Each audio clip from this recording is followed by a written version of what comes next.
નમસ્કાર, star India TV ન્યૂઝમાં આપનું હાર્દિક સ્વાગત છે। આપ જોઈ રહ્યા છો સ્ટાર ઇન્ડિયા ટીવી ન્યૂઝ। સત્યની વાતે સત્યની સાથે। જાલોદ નગરપાલિકાની ચૂંટણીનો માહોલ ગરમાયો। મોટા મોટા હોર્ડિંગ્સ તેમજ ઢોલ નગારા સાથે ઉમેદવારો પ્રચાર કરવા મેદાને ઉતર્યા। રાજકીય પાર્ટી કરતા અપક્ષોના બેનર પોસ્ટર નગરમાં વધુ જોવા મળ્યા। જાલોદ નગરમાં 16/2/2025 રવિવારના રોજ નગરપાલિકાની ચૂંટણી યોજાઈ રહેલ છે। નગરમાં કુલ 7 વોર્ડ આવેલ છે અને તેમાં કુલ 28 ઉમેદવારોને મતદારોને જીતાડવાના છે।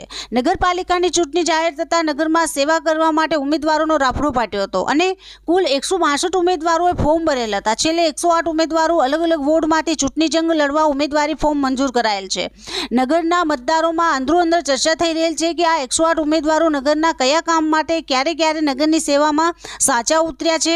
લોકમુખે ચર્ચા મુજબ જાણવા મળેલ છે કે નગરની સેવા કરવાના બદલે અમુક કાઉન્સિલરો દ્વારા નગરની તિજોરી જ ખાલી કરી છે તેમજ નગરનો નહીં પણ પોતાનો અંગત વિકાસ જ કરેલ છે। તો આ ચૂંટણી જંગમાં મતદારોએ દરેક કામગીરીનો અભ્યાસ કરી સાચા અને નગરની યોગ્ય સેવા કરી શકે તેવા ઉમેદવારોને જ મત આપશે। નગરમાં ચૂંટણી પ્રચારમાં હાલ દરેક વોર્ડમાં મોટા હોર્ડિંગ્સો, રિક્ષા દ્વારા પ્રચાર, બાઇક તેમજ 4 વ્હીલર પર બેનરો લગાવી પ્રચાર પ્રસારનો ધમધમાટ જોવા મળી રહેલ છે।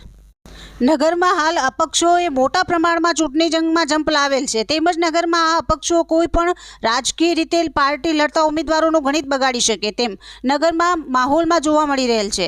નગરમાં સામાજિક રીતે મિત્રો સાથે અંગત રીતે ઉમેદવારો ઢોલ નગારા સાથે અપક્ષો પોતપોતાનો તેમજ રાજકીય પાર્ટીઓ પોતાની પેનલ મુજબ વોટ પ્રમાણે પ્રચાર પ્રસાર કરી રહેલ છે। નગરમાં હાલ ચૂંટણી માહોલ બરાબર જામેલો છે ત્યારે ઉઠલા બેઠક, ખાટલા બેઠક તેમજ ચાય પે ચર્ચામાં ચોતરફાથી ચૂંટણીના સમીકરણો અંગે જ વાતચીત થતી જોવા મળી રહેલ છે। મતદારો હાલ પ્રચાર કરવા આવનાર દરેક ઉમેદવારોને સમર્થન આપવાના વાયદા કરી રહેલ છે પરંતુ ખુલીને ચૂંટણી અંગે મતદારો પોતાના અંગત મંતવ્યો રજૂ કરતા નથી।